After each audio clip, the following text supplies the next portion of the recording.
আসসালামু আলাইকুম।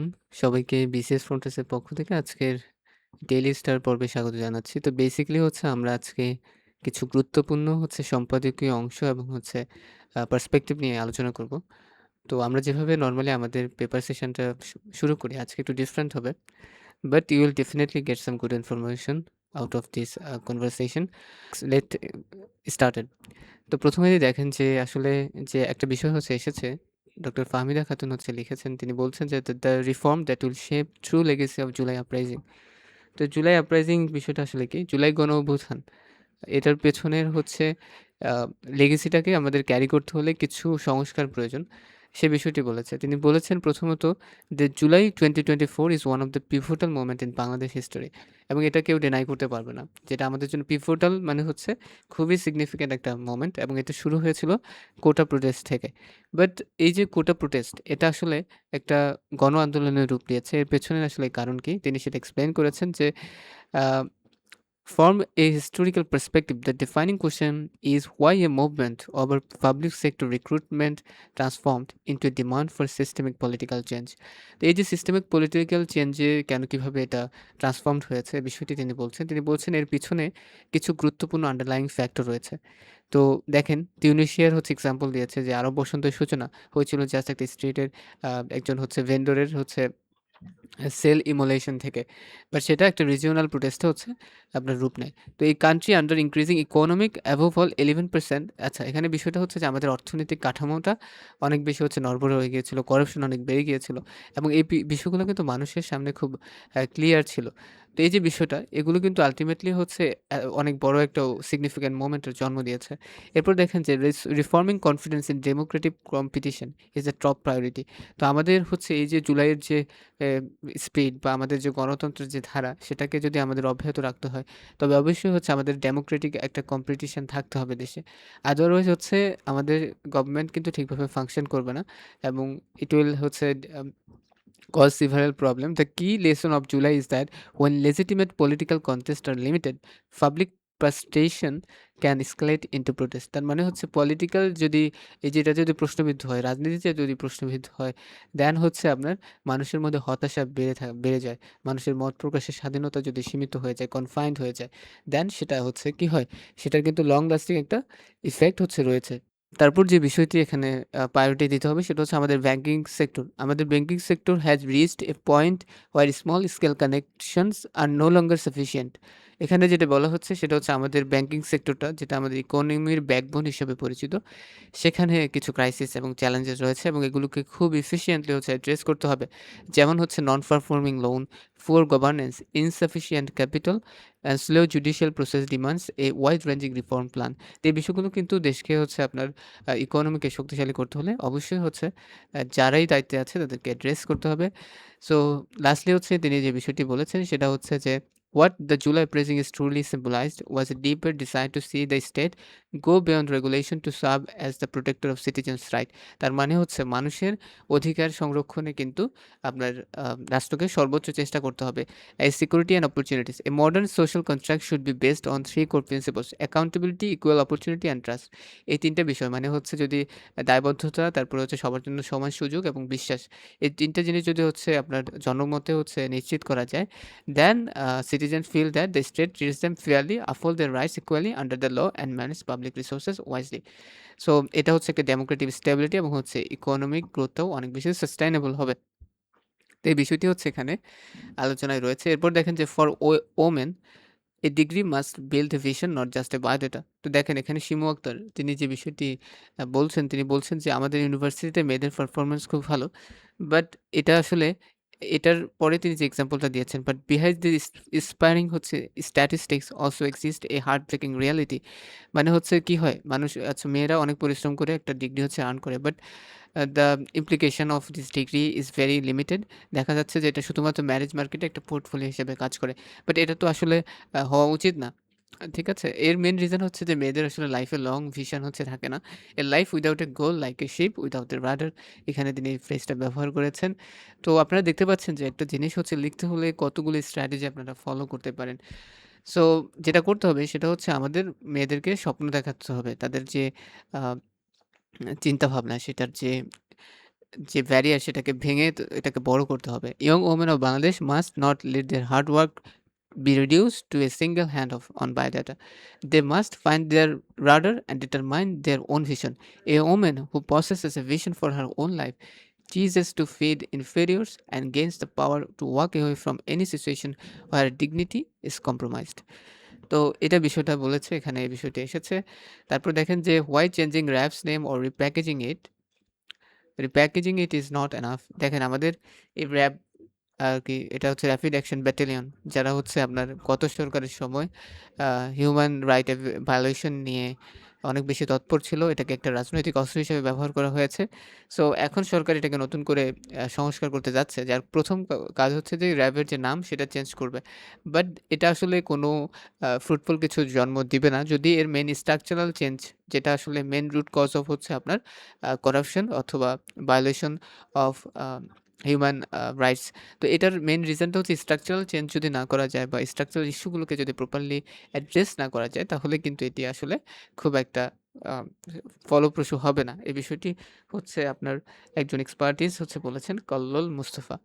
তো দেখেন যে আসলে তিনি বলছেন যে simply renaming RAB or reorganizing it under a new banner while retaining the same time of parliamentary structure will leave intact risk of human rights violation committed in the name of combating terrorism and crime. So হচ্ছে main reason হচ্ছে যে if it abandons the position now that is in government, a legitimate question will arise: does it genuinely want to end the human rights abuses associated with RAB, or does it intend to preserve the same coercive force so that it can be used against political opponents in the future? তো এখন সরকার আসলে এই বিষয়টি নিয়ে কিভাবে address করবে, এটার উপরেই হচ্ছে অনেকগুলো প্রশ্ন তৈরি হবে। ১ম প্রশ্নটা হচ্ছে সরকার কি আ আগের পুরনো কাঠামোয় ফিরে যাবে, বা যে coercive force আছে এটাকে কি আপনার অপোনেন্টের পলিটিক্যাল অপোনেন্টের এগেইনস্ট একটা অস্ত্র হিসেবে ব্যবহার করবে, তাহলে কিন্তু আল্টিমেটলি এটার যে মেইন পারপাস সেটি সার্ভ হবে না। তো এই বিষয়গুলো হচ্ছে আপনার এসেছে। এরপরে হচ্ছে আমরা দেখি যে এআই। এআইটা এখন খুব সিগনিফিকেন্ট। প্রত্যেকদিন হচ্ছে পত্রিকার কলামে হচ্ছে এআই নিয়ে কিছু থাকে। তো এআই ট্রান্সফর্মস হচ্ছে সফটওয়্যার জব। এআই হচ্ছে প্রত্যেকটা সেগমেন্টে হচ্ছে আপনার জব ট্রান্সফরমেশন এর একটা হাতিয়ার হিসেবে কাজ করছে। আপনার আমাদের যে গার্মেন্ট ইন্ডাস্ট্রি, যেখানে প্রায় 70 আপনার হচ্ছে পারসেন্ট হচ্ছে ওমেন ওয়ার্কার ছিল। এখন এআই অটোমেশন এর ফলে সেটা 30% এ নেমে এসেছে। তো একটু বিষয় হচ্ছে আপনাকে বলি যে আসলে এখন আমরা কি করতে পারি? তো অনেকেই ভাবছে যে আমাদেরকে ফাউন্ডেশনাল মডেলগুলো বিল্ডে কাজ করতে হবে। বাট এখানে ভাইবাসফটের সিইও তার ওপিনিয়ন হচ্ছে প্রথমত হচ্ছে আপনার আমাদের ক্রিটিক্যাল থিংকিং যে এবিলিটি রয়েছে সেটাকে এমফাসিস করতে হবে। বিভিন্ন আপনার হচ্ছে কিরকম সেটা? সেটা হচ্ছে যে আপনার যে আমরা কিভাবে এফিশিয়েন্টলি এআই এর ব্যবহার করতে পারি। যে Bangladesh software industry should focus on learning how to use AI effectively rather than trying to build foundation models. তো এআই এর যে ব্যবহার এটা আসলে শিখতে হবে, এবং প্রত্যেকটা মানুষের, মার্ক জাকারবার্গ একটা কথা বলেছে যে ২০০০ কত সালে? ২০০০ হচ্ছে আজ থেকে ৫ বছর পরে প্রত্যেকটা মানুষের একটা পার্সোনালাইজড এআই থাকবে। এবং এটার কিন্তু আসলে আমরা বুঝতে পারছি যে এটা আসলেই হবে, এবং এর কারণে এটার যে ব্যবহার বা এগুলো অনেক সিগনিফিক্যান্ট একটা রোল প্লে করবে। তো preparing for an AI economy. তারপরে দেখেন যে AI will reshape software jobs, এই বিষয়গুলা যে এআই আসলে বিভিন্ন সেক্টরে বিভিন্নভাবে হচ্ছে কাজ করবে। এআই এর মাধ্যমে আমরা আমাদের যে জলবায়ু ইস্যুগুলো রয়েছে সেগুলোর এগেইনস্টে প্রপার প্ল্যানিং, ম্যানেজমেন্ট, বিভিন্ন ইনফ্রাস্ট্রাকচারাল ডেভেলপমেন্ট করতে পারি। তো এখানে আসলে এআই ইকোনমিটাও অত্যন্ত গুরুত্বপূর্ণ। সাইবার সিকিউরিটি, তারপরে আরো অনেক বিষয় হচ্ছে আমরা এআই এর মাধ্যমে অনেক বেশি এনশিওর করতে পারি। এআই এর যে আইকিউর মাধ্যমে খুব ফাস্টলি আমরা ডেটা এনালাইসিস করতে পারি, এবং প্রপার একটা committee, AI based AI human মানে হচ্ছে আপনার কি কানেক্টিভ একটা কমিটি, আ যেটার হচ্ছে ইমপ্লিকেশন অনেক বেশি ইজি করবে, যে আমাদের যে পলিসি লেভেলেও অনেক হেল্প করতে পারে। তো এই ছিল আমাদের আজকের কিছু সম্পাদকীয় অংশ। এরপর লক্ষ্য করবেন যে ১৫,৭১২ killed in motor vehicle ক্র্যাশেস in 6 years. এই ডেটাটা রাখতে পারেন যে ট্রাফিক সিগন্যালে এর ইমপ্লিকেশন আপনি এই ধরনের ডেটা ব্যবহার করতে পারবেন। যে এগুলো কিন্তু ট্রাফিক ব্যবস্থাপনার একটা আ একটা ফল্টের কারণেও আছে। মানুষের তো হিউম্যান লেভেলে অনেক প্রবলেম আছে। আমাদের গাড়ি চালকরা অনেক বেপরোয়া গাড়ি চালিয়ে থাকে। বাট আমাদের ট্রাফিক ম্যানেজমেন্ট সিস্টেম যে পুরোপুরি এফিশিয়েন্ট এটা বলা যাবে না। তো এই ট্রাফিক ম্যানেজমেন্ট সিস্টেমকে হচ্ছে আপনার ইমপ্রুভ করতে হবে, এবং এই ডেটাগুলো আপনি ব্যবহার করতে পারবেন। এরপর লক্ষ্য করবেন যে এডিটোরিয়াল অংশে একটা বিষয় এসেছে, সেটা হচ্ছে যে decentralisation is not helpful inside school. তারপরে দেখেন যে we must restore parliamentary oversight role.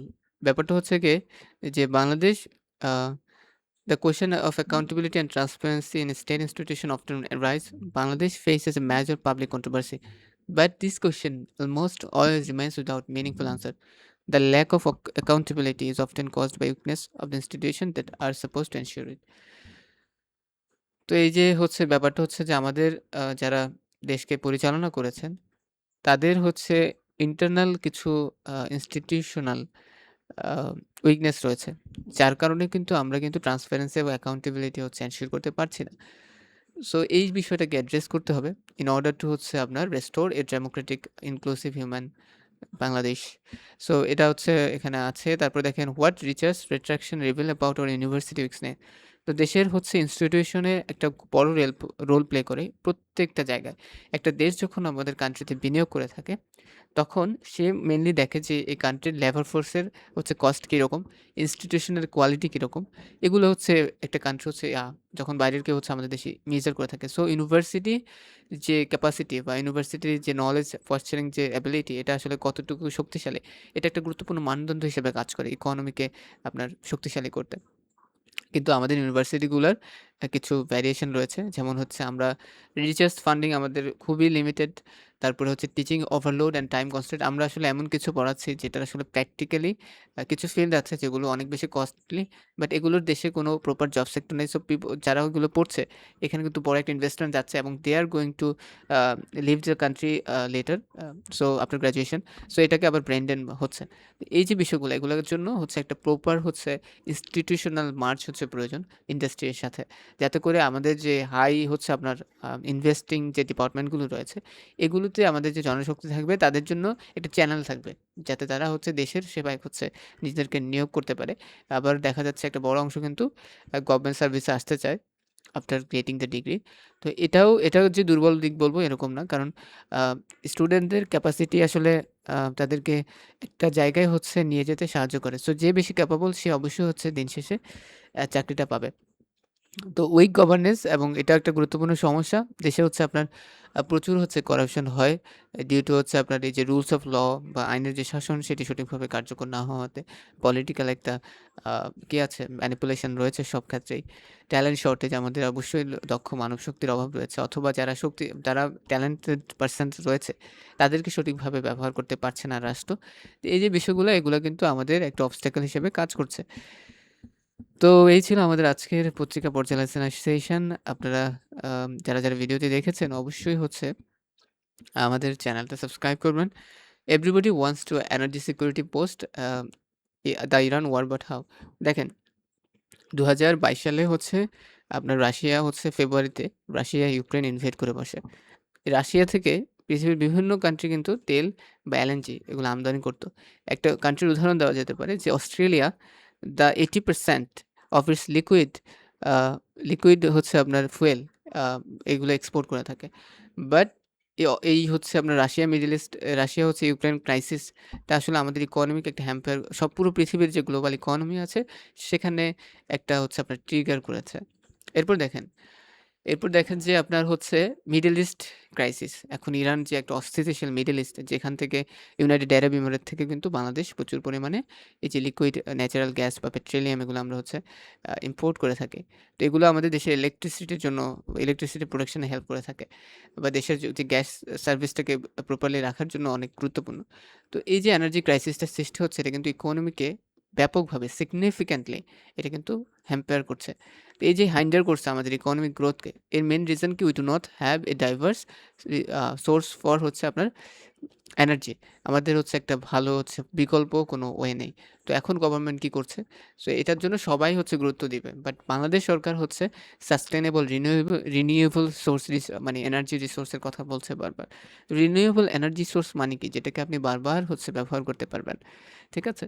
তো এইজন্য সোর্সগুলো হচ্ছে আমাদের যে জলবিদ্যুৎ পদ্মা ব্যারেজের কথা হয়েছে ৩৪,০০০ প্লাস হচ্ছে অ্যারাউন্ড কোটি টাকা ব্যয় করবে এবং ওখান থেকে আমরা একটা ভালো পোর্শন অফ হচ্ছে ইলেকট্রিসিটি জেনারেট করতে পারব। এরপর আমাদের যে এই যে ইলেকট্রিসিটি জেনারেট হবে, এটা কিন্তু দেশের যে যদি ওখান থেকে আমরা ইলেকট্রিসিটি পাই তাহলে আমাদের প্রাকৃতিক গ্যাস কিন্তু বিদ্যুৎ উৎপাদনে ব্যবহার হয়। সেটি কিন্তু আমরা প্রিজার্ভেশন এ রাখতে পারবো। এরপর দেখেন যে আবার হচ্ছে আমরা রূপপুর নিউক্লিয়ার প্লান্ট এটি কিন্তু কার্যক্রমে এসেছে। এখান থেকে ২৪০০ মেগাওয়াট হচ্ছে আমরা ইলেকট্রিসিটি হচ্ছে পাবো। তো এগুলো হচ্ছে আমাদের কিন্তু আ ইলেকট্রিসিটিতে আপনার হেল্প করবে। বাট যদিও এটা রিনিউয়েবল না, বাট আমাদের যে সোলার সিস্টেম রয়েছে এগুলোকে যদি আমরা প্রপারলি কার্যকর করতে পারি, then this will be a sustainable solution এবং এটা অত্যন্ত ইম্পোর্টেন্ট। তো এই ছিল আমাদের আজকের সংক্ষিপ্ত আলোচনা।